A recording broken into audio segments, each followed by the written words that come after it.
La verdad es que ya han pasado todos los efectos secundarios de los viajes iniciáticos que hablábamos la semana pasada, creo que fue el domingo, y bien, ahora ya por fin, la verdad es que estoy aprovechando para todas las evidencias de lo que está pasando en todo el cambio del colectivo humano, estoy aprovechando para hacer prácticas en casa, poder integrarlo, poder reconocer qué es lo que está pasando, poder ver cómo impacta en el ser humano. Y bueno, después de eso, tú sabes, hablar en live o hablar a través del canal YouTube, ir contando qué es lo que está ocurriendo para que el máximo de personas puedan aprovechar lo que ahora está pasando, ¿no? Uno, teníamos un vídeo la semana pasada que tiene que ver con técnicas ancestrales y la verdad es que ahí más que de hablar de técnica a técnica, hablábamos de que teníamos un gran legado de la ancestralidad, más allá de los linajes transgeneracionales, que nos permiten desplegar hoy potenciales que la humanidad ya ha ido desarrollando. Pero también nos recordábamos o hablaba en aquel vídeo de que el ser humano está limitado evolutivamente a ser simplemente un 5 o un 12% de todo su potencial, existiendo un 100%.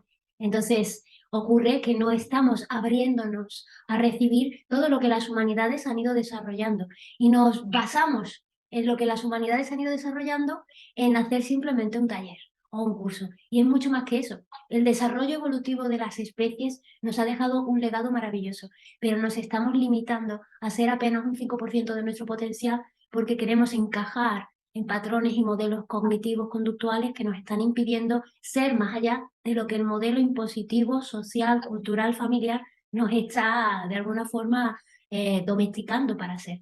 Entonces, somos un animal, dicho así, o somos un potencial biológico con una gran capacidad evolutiva que está domesticado cual animal doméstico en casa para hacer casi nada de todo lo que podría hacer y limitarse simplemente a ser una pieza, ¿no?, de esta maquinaria social, industrial, comercial, sanitaria y económica. Entonces, bueno, lo que hablábamos el otro día tenía que ver con que las técnicas ancestrales combinan lo mejor de esta evolución y este desarrollo que las humanidades han tenido y que al ser humano social se le tiene que entregar como una técnica, pero que el humano natural lo que hace es vivir y experienciar modelos evolutivos que ya han sido contrastados, que ya han podido validar que son eficientes y eficaces y que les permite la libertad de desarrollarse a sí mismos. No es un modelo impositivo, sino un patrón evolutivo. Y eso lo cambia todo. Eso para también, lo dejo caer para los que también están en formación de Akash, Ágora y Aura, en Ágora, que es el primer estado vibracional de nuestra mente planetaria, podemos encontrar patrones evolucionados de las humanidades como ideas originales que el ser humano ha tenido y que ha ido guardando la mente planetaria a la espera de que los manifestemos y los traigamos aquí a la creación, ¿no?, al plano de la experiencia. Entonces, realmente el ser humano se puede permitir un acceso a esos patrones y a esas ideas originales, no solamente para su propio crecimiento personal, que le llamamos, o para su propia evolución, sino también para poder impactar a todo lo que somos, ¿no?, al colectivo.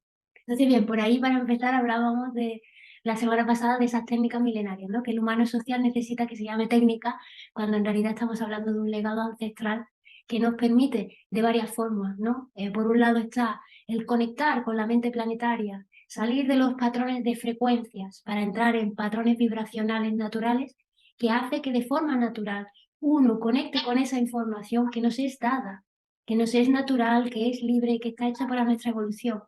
Y por otro lado, también se puede poner atención e intención para estar en conexión con esa sabiduría ancestral que también nos es dada, también es algo orgánico, natural y lógico que está en nosotros. Lo único que ocurre es que el humano social requiere una adaptación para descubrir esa conexión natural porque nos hemos artificiado, ¿no?, de muchas formas. Entonces, ya tenemos una sabiduría ancestral que nos permite ser eh, canalizadores, como nos permite estar en sintonía con todos esos patrones evolutivos, como nos permite crear los propios nuestros mismos, que depende de nuestra propia camino único de vida, que también da para mucho, ¿no? El libro de una sola persona da para muchísimo que contar y muchísimo que compartir, y no sabemos consagrarnos con la maestría de nuestra vida.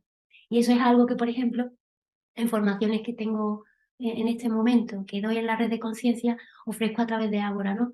Cómo sacar lo mejor del pasado para tener un presente potencial, Bueno, pues por ahí andaría lo que hablábamos la semana pasada. Estábamos hablando también de que las técnicas milenarias era el nombre que, ancestrales, que era el nombre que se le da para el ser humano, ¿no? Pero en las técnicas milenarias, ¿de qué se trata? Las técnicas milenarias se trata de que el ser humano, que habiendo sido domesticado como tú y como yo, hemos desarrollado grandes dones y talentos que como no eran comunes, normales, habituales, procedentes, ni estaban siendo realmente incitados por el colectivo humano, en este caso por el paradigma social, los hemos ido guardando dentro de nosotros. Eso, que para nosotros se llama aural, todo ese potencial que el ser humano tiene contenido dentro, digamos, a nosotros también le llamamos técnicas milenarias, porque vienen de este milenio, tienen que ver con nosotros mismos, tienen que ver con el desarrollo de esta humanidad en concreto que nos ha llevado a esta civilización y es un potencial dormido, durmiente. Lo digo por esta razón. Cuando yo comento que el ser humano se encuentra al 5% de su potencial evolutivo, solamente hay que mirar la nueva Biblia llamada Internet para reconocer que la propia comunidad científica nos dice que el ser humano apenas utiliza el 5% de su potencial mental, biológico, energético, psíquico e intelectual. El 5%, y nos quedamos tan tranquilos en el sofá viendo la noticia, la leemos y digo, ¡hala! ¡Mira! Y no nos damos cuenta de que eso es para que uno reaccione.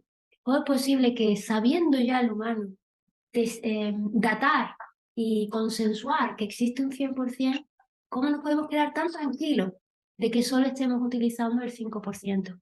Todo esto se debe a una domesticación masiva para poder utilizarnos, como he dicho, como pieza para un engranaje social. Pero, ¿qué pasaría si el ser humano se atreve a desarrollar más del 5%? Pues en neurociencias, y en la tesis de la que tanto hablo últimamente, que presentaba en abril de este año, que está avalada con otros 133 científicos, hemos podido reconocer, haciendo bien, vamos a hablar qué test para no entrar ahí. Escáner de cómo funciona la mente humana. Hicimos escáner para humanos que fueran sociales, humanos naturaleza y humano natural. El humano natural es aquel que no se ha socializado.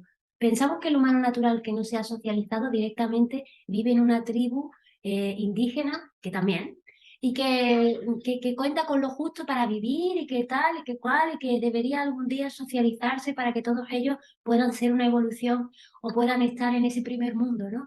Lo cierto es que no. Existen 5.000 millones de habitantes no censados que se llaman humano natural. 5.000 millones de habitantes son una cantidad exagerada de seres humanos que tú y yo no conocemos, que creemos que es solamente una tribu de 100 personas aisladas en la montaña y no tiene nada que ver. Hay toda una civilización que el ser humano social no conoce y que ellos a sí mismos no se llaman humano social, ni se llaman sociedad, ni siquiera se llama humano naturaleza ni natural, se llaman humanidad. Esa humanidad pudimos pedir que vinieran a hacerse escáner también para poder contrastar qué tipo de mente y de cerebro y de desarrollo evolutivo biológico podía tener un ser humano como tú y como yo, que hemos nacido en sociedad, un ser humano que, estando como tú y como yo, se hubiera dedicado al desarrollo de ideas brillantes, originales y pura genialidad, incluso deportistas de élite. Luego también testamos a seres humanos naturaleza, es decir, que habiendo sido social, se habían ido a vivir a la naturaleza, comulgaban con ella, vivían en sincronía simbiótica con ella, es decir, alineados con las fuerzas naturales. Y luego, por otro lado, estos seres maravillosos humanos naturales que no estaban aislados ni mucho menos y crean una gran red en el mundo entero que está al paralelo de la social porque no se dedican a los oficios ni tienen el paradigma de la economía ni de la sanidad, sino que viven. Perdón que te interrumpa, me viene algo que Aprovecha. es 5 millones de habitantes, es un montón, no sale 5.000 millones de habitantes que no aparece en Wikipedia, ¿no? En ningún lado. Y claro, la gente se va a preguntar ese dato cómo lo tuviste, porque claro, en la mente está introyectado que son 100 personas en una tribu en el Amazonas, 100 personas en África y se acabó. Existe un mundo más allá del que nos cuentan en Internet, porque Internet está totalmente manipulado para que nosotros encontremos solamente lo que ellos quieren que encontremos. Todo está limitado. 5.000 millones de habitantes no es que me lo encontrara de un día para otro detrás de un árbol, sino que entré en una red que me invitaron a conocer el mundo que había más allá de las fronteras humanas. Cuando yo vi la cantidad de miles de millones de seres humanos que existían en todo el mundo, que se conectaban entre ellos, que compartían su tecnología biológica, etcétera, etcétera. Sería mucho contaros de ellos, podría dar para otro live. Me Sí, encontré que me cayó un velo muy grande, porque yo había sido domesticada para pensar que la sociedad era lo único que había y que esas exacto. tribus indigenistas estaban aisladas y que, bueno, que algún día te puedes ir allí de retiro, que te sale en un documental, que son estudiados como un tipo de humano así como arcaico que todavía viene del Cromañón. O sea, perdona, nosotros venimos del Cromañón en comparación con los dones y talentos que han demostrado tener esas humanidades o esa humanidad, ¿no? Exacto. Les Es- dicen civilizados, ¿no? Están incivilizados en el sentido de que no están domesticados. Y cuando entraron en escáner y no nos mandaron al gran sabio de su tribu, como quien dice, ¿vale? Porque ese no se mueve de allí, ni entra en un escáner, ni va al paradigma social, porque no quiere verse contaminado ideológicamente.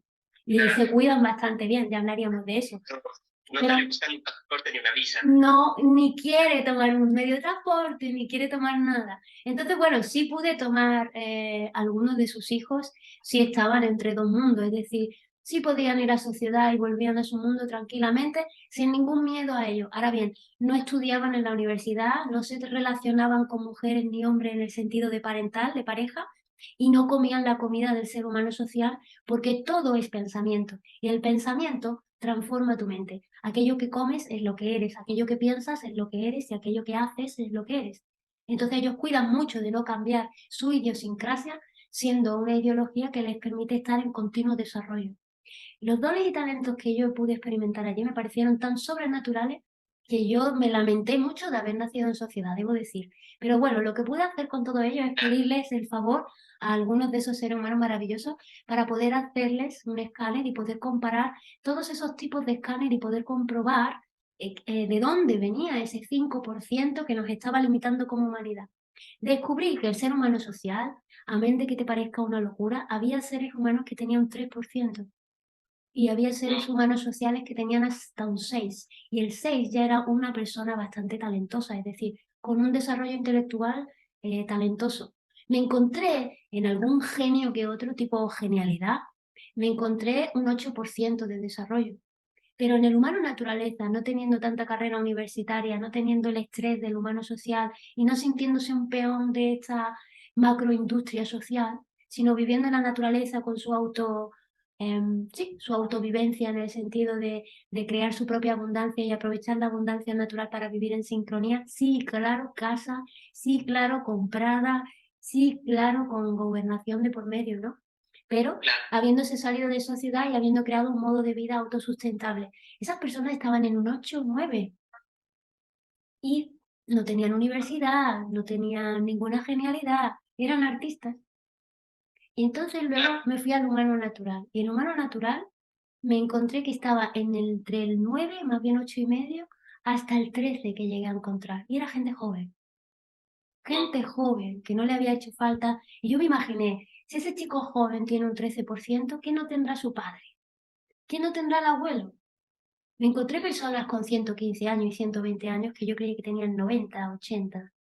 Y yo dije, pero bueno, estamos locos. Hay toda una humanidad que yo no conozco. ¿Hasta qué punto de mentira es toda esta parafernalia social que nos empuja a pensar que la humanidad es horrible, que hay que tenerse miedo los unos a los otros, que somos lo peor de la evolución y que solamente nos pone noticias de lo peor, lo peor, lo peor, lo peor y lo peor? ¿Dónde están esos seres humanos talentosos, sobrenaturales, geniales, con modos de vida realmente autosustentables, con ideas brillantes que comparten entre ellas y que no necesitan el dinero para vivir? ¿Por qué no hablan Exacto. de eso? Pues no les interesa, ¿no? Desde luego no les interesa para nada que nos salgamos del paradigma social, porque la sumatoria es el paradigma social. No está dentro de nuestro esquema. Probablemente estemos tomando tus palabras como muy nuevas, como increíbles y difíciles de corroborar también, porque tendríamos que irnos para allá a la selva y ver qué está pasando. Y pensamos que Y está en la selva. Mira, te voy a poner un exacto, ejemplo que pongo en mis formaciones de acá, Shaura y Aural, porque es sobrecogedor. Mira, de un día para otro aparecieron en Japón 7.000 islas. Esto es una noticia que uno puede ver en internet. De un día para otro, Japón dice, hemos encontrado que tenemos 7.000 islas que antes no teníamos en nuestro mapa, digámoslo así. habiendo miles de satélites contrastados entre satélites que tenemos de la NASA, de meteorología, de empresas privadas, de comunicación, que vemos el mundo entero 360 grados, ¿cómo es posible que no tuviéramos en nuestro mapa 7.000 islas? No un islotillo ahí que está perdido entre las olas y no me he dado cuenta. 7.000 islas. ¿Podemos entender que hay gran parte del mundo que no conocemos? ¿Podemos entender que hay gran parte del mundo que no nos cuentan que está? ¿Podemos entender que tú y que yo no vamos a recorrer el Google Map? Que por mucho que juguemos al Google Map, al Google Earth o cualquier otro mapa que nos dice que el mundo es así, tú y yo no lo vamos a recorrer. No tenemos manera humana, personal, sin una maquinaria que me permita un punto de vista aéreo de comprobar que lo que me dicen es cierto. Pero lo que sí que puedo comprobar es que existe muchísimo territorio que Google me dice que no hay nada y no es cierto. Que hay muchísimo territorio que no aparece en el mapa y que van cambiando las holografías según les parece y nos van diciendo que son fotografías tomadas con satélite con una fecha para manipularnos. El Wikipedia es la gran fuente de desinformación masiva creada por el Estado. Entonces tenemos que entender que todo lo que creemos que es libre y veraz es una falacia. Y ese es el primer golpe a tu sistema de creencias. No puedes creer nada que no puedas comprobar por ti mismo y la historia de la humanidad que te han contado está hecha para manipularte desde que naces hasta que te mueres, limitando todas tus posibilidades evolutivas de hacerte a ti mismo y de ser libre. Entonces, cuando descubres que hay 5.000 millones de habitantes que se conocen entre ellos y que no juegan al juego de la sociedad, se te cae la gran pirámide de Keops en la cabeza. ¿Cómo puede haber tantísimos millones de habitantes en una realidad absolutamente paralela a la que yo vengo? Pues cuando eres invitado a conocerlo, entonces descubre que hay todo un mundo que tú no tenías acceso a él. Y entonces, a partir de ahí, que también me pasó, recibí durante 3 años formaciones de muchísimos de esos hombres sabios, de muchísimos de esos desarrollos evolutivos, de muchas de esas agrupaciones de seres humanos que vivían en comunidades extraordinarias y que esas técnicas me enseñaron muchas cosas. Por ejemplo, a ser libre de dentro hacia afuera y luego a poder crear mi propia identidad para poder impactar a la humanidad y a la sociedad desde lo que yo soy, sin tener que prostituirme, venderme, malformarme, ni tener que convertirme en ninguna expectativa externa que hace que yo tenga un ruido interno incesante llamado ego. Me enseñaron a la autoliberación del ser humano a través de ser y estar, ser vida. Ahí fue donde descubrí técnicas ancestrales, como, bueno, algunas que os contaría, pero la técnica más interesante para hacer un biohack a tu mente es el breathwork. Son técnicas de respiración donde descubres que tu biología está tan limitada porque no respira bien. La propia respiración es capaz de liberar tantas corazas, tanta cantidad de acumulación mental.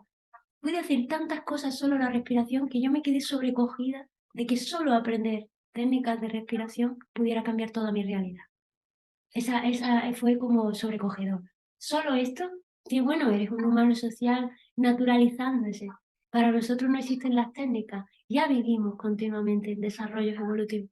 El ser humano requiere técnica, breathwork es la técnica definitiva para el ser humano. Porque si la técnica requiere de pensar y de ponerme a entender, ¿sabes qué acaba ocurriendo?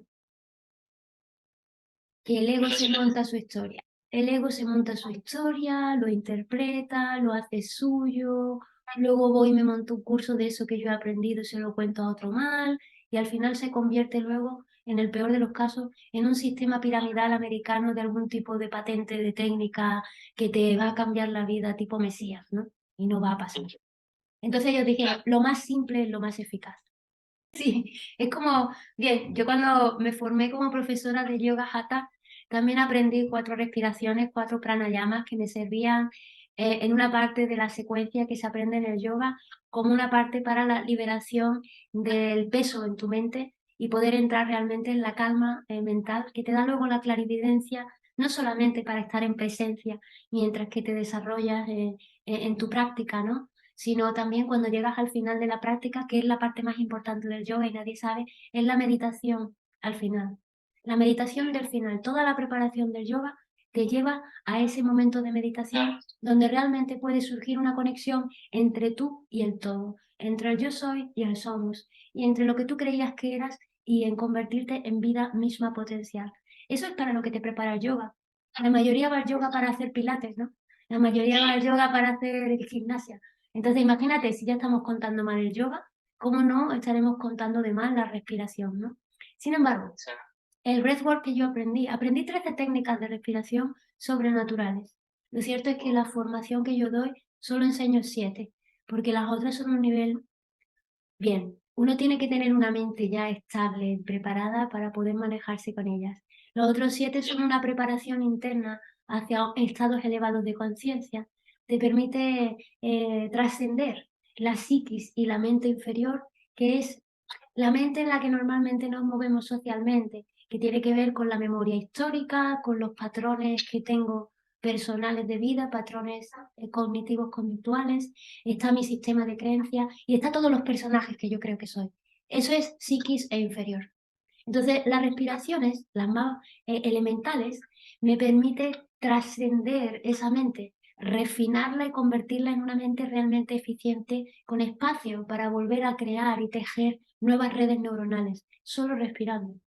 Luego, cuando vas avanzando en la respiración, te permite estar en presencia y consciencia en tu mente biológica superior. Cuando estás en tu mente biológica superior, te encuentras que tienes acceso a eso que hablábamos, a dones y talentos del desarrollo de las humanidades, a la sabiduría ancestral que te pertenece por ser humanidad y por ser vida biológica.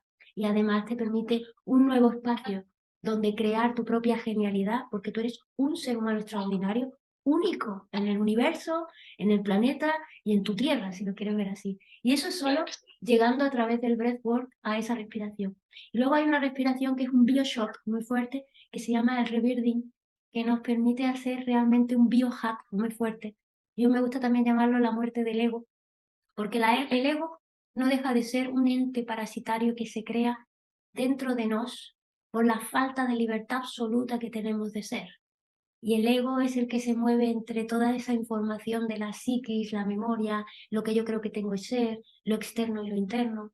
Y entonces se convierte en esas voces internas que no paran de interpretar todo lo que pasa. Sin embargo, hay un biohack muy fuerte, ¿no? Que es esa técnica milenaria de respiración, el breathwork, el rebirthing, que te permite hacer un clac, tomar conciencia del yo soy y verte separado del ego y poder convertir el ego en tu mayor aliado, trascenderlo para refinarlo, como habíamos refinado la memoria inferior y la mente inferior y la psiquis, y refinar el ego para convertirlo en una inteligencia social que se ponga al servicio de la inteligencia biológica superior que tú eres. ¿Cómo es el ego, si es que lo tienen, de estos personajes que tú conociste, de estos 5.000 millones que nos cuentas? Bueno, conocí los 5.000 millones, menos mal, pero... Bueno, de los pocos. ¿Tienen ego? ¿Tienen Mira, ego? Están como nosotros. el ego es un ente, es un egregor. Ellos conocen muy bien las enfermedades de la mente, que le llaman, que ellos le llaman las enfermedades del humano social. Dicen que el ser humano tiene 5 enfermedades en su mente, que ya podríamos hablar de eso cuando quiera. Las 5 enfermedades de la mente que limitan la evolución del ser humano.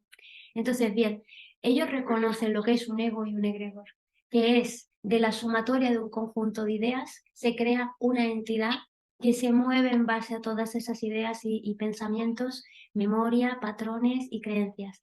Entonces, ellos no se manejan con un ego, en el sentido de que ellos siempre están aprendiendo en el día a día y sintetizando de tal forma que viven en el ahora. No usan las palabras como ayer, no usan las palabras mañana, pero sí pueden citarse para hacer algo, ¿no? Esto requiere de estar aquí, imagínate, a diario, ¿no? Pues uno sabe que todos los días tiene que estar ahí para hacer algo a diario. Uno sabe que algo dura varios días. En realidad las cosas comienzan y acaban y ya está. Se dedica al tiempo que se dedica y se para descansar. Pero no se citan con el tiempo, excepto que estén hablando con el humano social que requiere una ley del tiempo artificial para poder moverse por el artificio, ¿no? Por el oficio. Pero ellos utilizan el tiempo de otra forma, los ciclos naturales y el tiempo que se tarda en realizar las tareas que empiezan y acaban. Entonces, bien, solamente vivir en un tiempo presente, donde ellos no utilizan la palabra pasado ni ayer, ni utilizan futuro ni mañana, sino que crean planes en el presente potencial, que le llaman presente continuo, y continuamente todo avanza y evoluciona porque todo es vida y todo es así, todo es continuo cambio. No le tienen miedo al cambio, no le tienen miedo a la muerte. Nosotros le tenemos pánico al cambio. Nos echamos una pareja y no queremos que cambie, queremos que sea como la recordamos. Vamos a un sitio y queremos que sea tal como nosotros fuimos la última vez. Repetimos y repetimos porque estamos modelizados, estamos domesticados. Sin embargo, que ellos se viven en un presente continuo, nos invitan a nosotros a vivir en el ahora. Ahora está pasando este momento. Ahora estoy presente en este momento. No estoy pensando en ningún otro momento. No me hace falta utilizar mi mente para pensar en otro momento cuando tengo a un ser humano delante, porque es ahora cuando debería de pensar que te tengo enfrente. Pero la gente, y digo gente, las personas, el individuo social, solo aprende de este momento mañana, si acaso aprende. Mañana entonces se da cuenta que ayer hay gente No que dices tengo... como desespero, claro. Claro, es así, pero hay gente que me dice, ay, todavía no he superado que lo dejé con mi novio hace un año. ¿Y qué has hecho este año? ¿Qué has hecho este año? ¿Cuánto tiempo te hace falta para superar que hace un año ya no estás con alguien? ¿Me lo cuentas? ¿Cuándo va a pasar eso? Si no te pasa ahora, no te va a pasar nunca porque solo existe el ahora. Y en el ahora, tu ex no te está pasando, te está pasando la vida misma, delante tuya, y la estás dejando pasar. Como enferman, No enferma, no enferman. no No enferma. necesitan parar porque enfermedad justamente hace referencia en etimología a darse ese espacio de tiempo en el que te tienes que detener para poder continuar nuevamente. Qué interesante lo que me Puedes cuentas. tener un accidente, ¿no? Caerte haciendo algo, bien, pero no tienen una enfermedad porque la enfermedad es mental y se co-crea colectivamente. Y ellos tienen una comunidad fuerte que cuidan lo que piensan, lo que sienten, lo que se proyectan, lo que se desean, cómo se miran y lo que sueñan. Tienen comunidades, las comunidades, algunas de ellas que yo he conocido, cuidan de lo que piensan y de lo que sueñan por la noche. Entonces, muchas de esas comunidades que yo conocía, al menos tres, descubrí que por la mañana desayunaban muchos en comunidad, al menos esta que te digo, te pongo un ejemplo, desayunaban en comunidad, todos juntos, y se contaban qué habían soñado. Porque como la mente es un enjambre que conecta al grupo entero, el sueño podría vaticinar un problema que tiene el grupo y no se sabe. Qué bien. Y co-creaban conjuntamente el futuro potencial, que le llamaba yo, co-creaban las acciones para lo que querían cosechar el día de mañana. No me refiero a agricultura, sino a qué acciones vamos a llevar a partir de ahora a cabo, qué planes, para qué objetivos que queremos conseguir colectivamente.